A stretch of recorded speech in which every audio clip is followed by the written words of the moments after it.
Ladies and gentlemen, Gungans and droids across our beloved empire.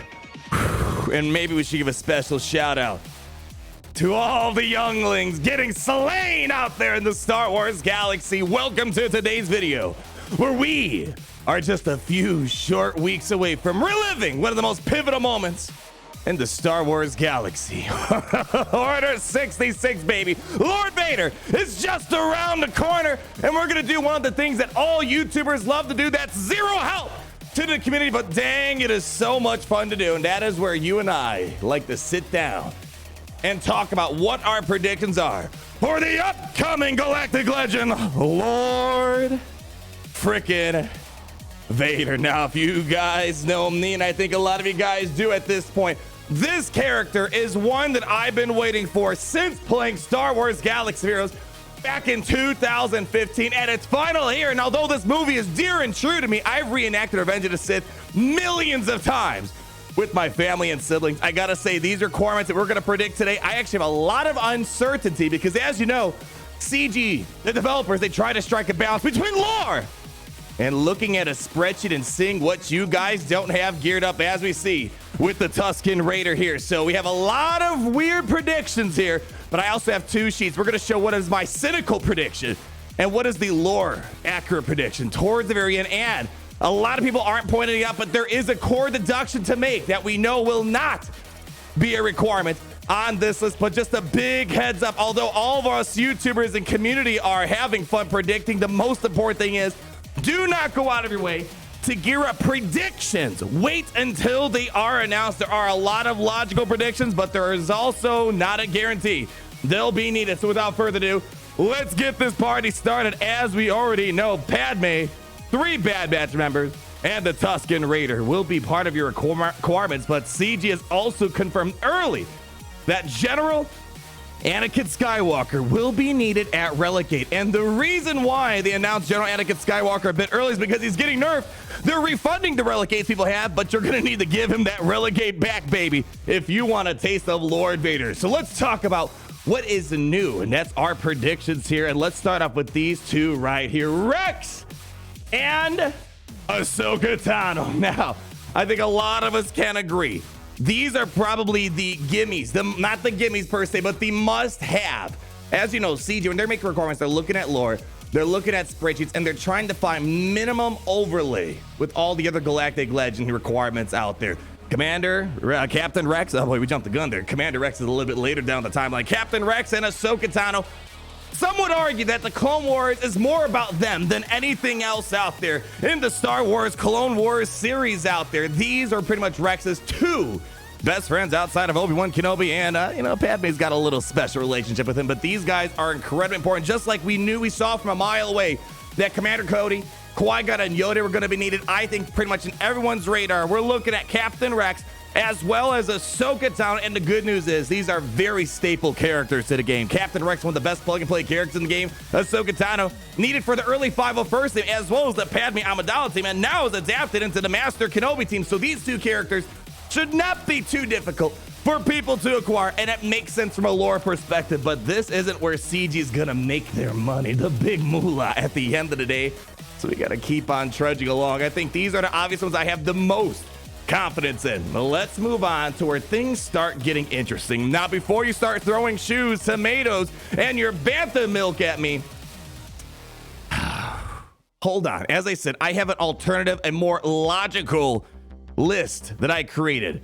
But here's where things get dicey, and I'm just gonna drop them all on you right now. I am trying to combine the lore aspect of Lord Vader, where he descends to the dark side, but we also gotta take a little bit of cynicism from that dark side and try to think, how is CG going to catch you off guard? Are they gonna be nice and give you requirements that are already needed for several other Galactic Legends? No, baby. They want you to gear more of those Tusken Raider type of characters here, and I've only granted myself one overlay character from other Galactic Legends, and that is Darth Sidious. I feel like more than anything, if you don't have Darth Sidious in this list, you can really tell that they were not going for lore. You need a Sidious, whether it's a Palpatine or Sidious, in this list. And we also have the ARC Trooper, Jedi Counselor, we'll talk about that in a moment, Poggle and Newt Gunner representing the fall of the Separatists. And then Asajj, because we saw Cad Bane needed for Jedi Master Kenobi, I think it's quite logical that we could possibly also have something, for Anakin Skywalker and a character he frequently encountered inside the Clone Wars. But let's pull off the first thing first. You're gonna see my what should be the list, but there are just way too many overlays. So I'm looking at the list and I'm like, all right, maybe there's one overlay. We do see some overlays sometimes. For example, you need a Relic 7 Emperor Palpatine for Sith Eternal, obviously, as well as Kylo Ren. So it's not completely out of the ordinary that there's overlaps. We see very few situations, but not that many. But if you're looking at the lore of Anakin, you need to have Darth Sidious. The reason why he became Lord Vader was because of Darth Sidious's influence over Anakin Skywalker. If there's no Darth Sidious, it's definitely a spreadsheet game. It's going to be a huge missed opportunity. Only downside, the reason why I'm a bit hesitant is because we already see the Darth Sidious needed for Sith Eternal. Are they going to give us a gimme and give it to Lord Vader? I hope so. It is a logical thing from a lore perspective, but we got to talk about that Gungan in the room, Jedi Counselor. Now, that was not my original prediction when I first made the logical list of this. However, looking at things like Master Kenobi, Sith Eternal, there are a lot of oddball requirements that aren't good characters, but they got to catch you off guard somewhere. For example, Aayla Secura, Mace Windu, Commander Cody, not amazing characters, but they were needed for Master Kenobi. I think Jedi Counselor is one of those characters that can strike that balance where, yeah, it's kind of lore accurate. It's, represents the Jedi of the Galactic Republic, but it also can kind of represent, the fall of, or the Order 66 Jedi Temple March with Anakin Skywalker, and it's a character not a lot of people have geared up. Not a real reason to, unless you really like his ship, which is just an okay ship for Galactic Republic, by no means necessary. There's got to be more catches. It's a gotcha game at the end of the day, so I'm predicting there's going to be at least some oddball character. Jedi Counselor, Jedi Guardian, heck, maybe even Kit Fisto to represent the fall of the Jedi in Order 66. Although Anakin didn't slay Kit Fisto specifically, but he did slay a lot of Jedi at the temple in Order 66. Moving on, we got the ARC Trooper kind of representing, again, that march of the Jedi Temple. Need some ARC Troopers, maybe. Again, I think that's too much of a gimme. It's really hard. I don't want to get overly pessimistic here. There's a lot of oddballs they could throw in this list that don't make that much sense, but are going to catch people off guard. I think ARC Trooper Jedi Counselor is a perfect blend of representing the Jedi Temple March. Moving on, we got the fall of the Separatist characters. And I'm putting Newt Gunner. I feel fairly confident.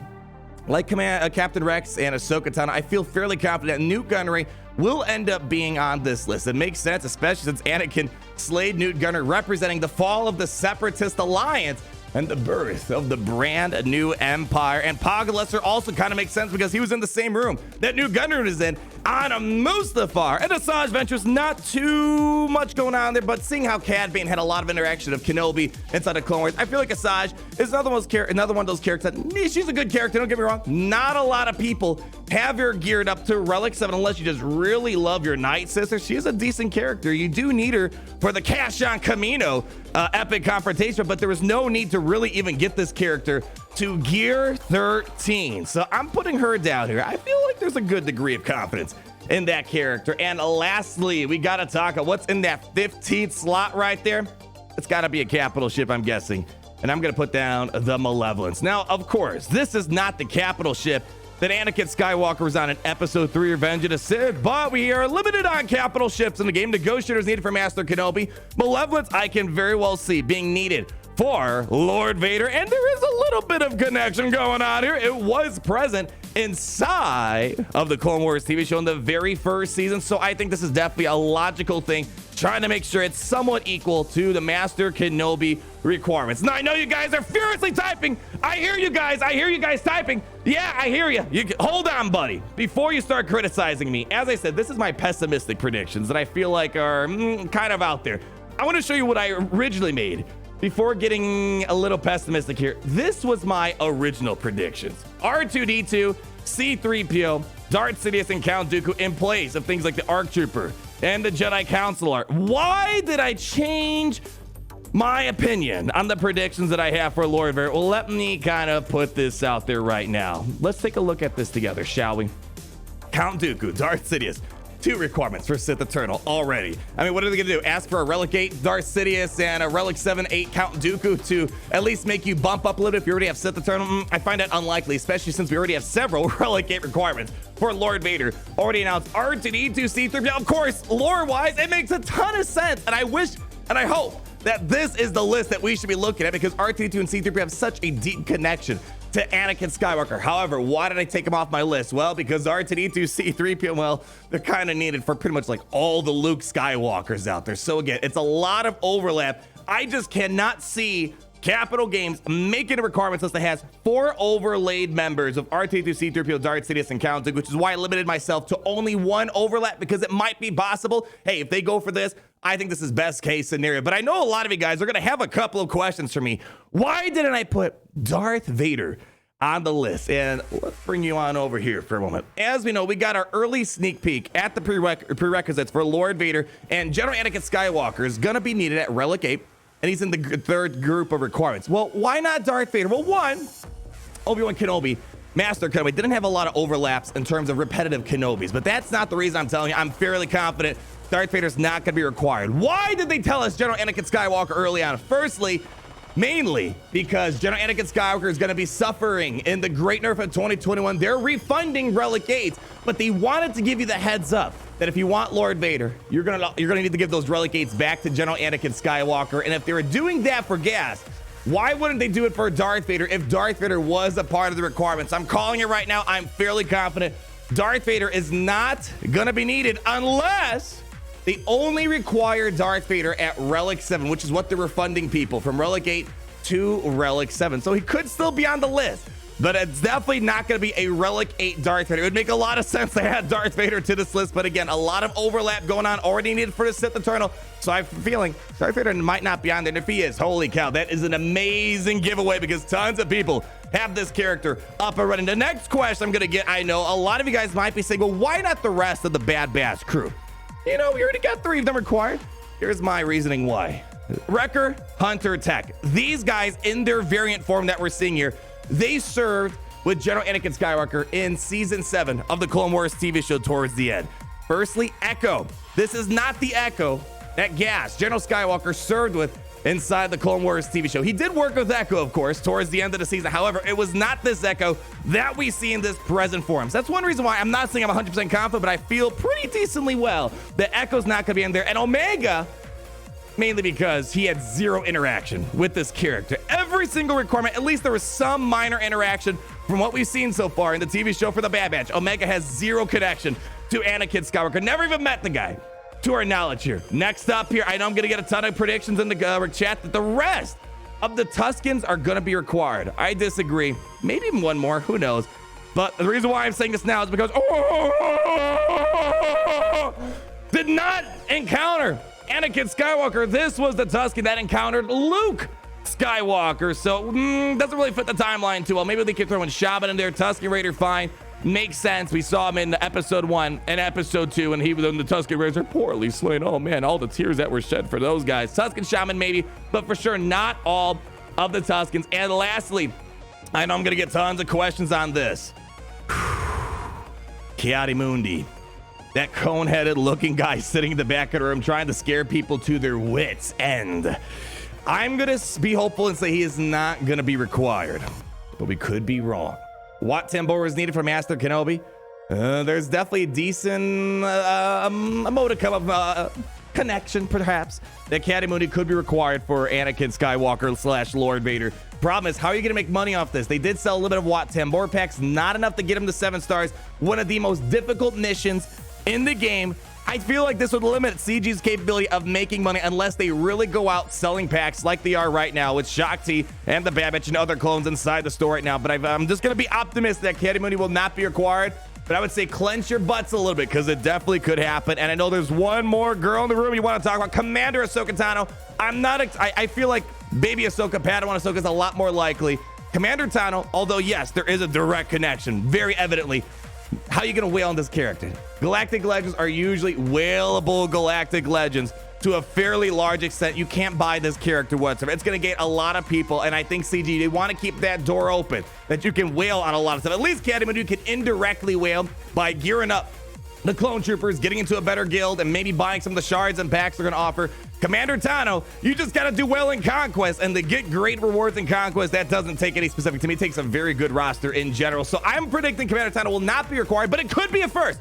Remember when we said, oh, Relic Gates wouldn't be required for Galactic Legends? It's here. We haven't had a Conquest character required for a Galactic Legend, although the Razor Crest was needed for the Executor. So, you know, stay on your toes, but I'm going to try to stay optimistic that we are not going to be seeing Ki-Adi-Mundi and Commander Tano. Those are going to be my predictions right there.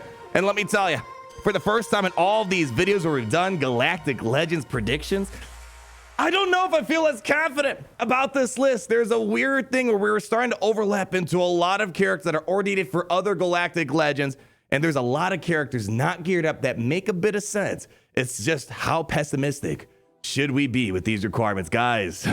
Thank you so much for watching today. I love doing these videos. We'll find out. Next couple requirements will be announced over the upcoming weeks, so don't go ahead and gear up these requirements that I predict today. Wait until the big guys over at Capital Games makes those predictions, but until then, you know what you can do for me? Hit that like button if you enjoyed this video today. Comment down below and all your thoughts. I'm sure you guys got some great predictions as well. And most importantly, as Gary is kindly reminding us, always remember, please, to subscribe and to remember that it's great to be in this empire today. I'll see you guys later. Peace out.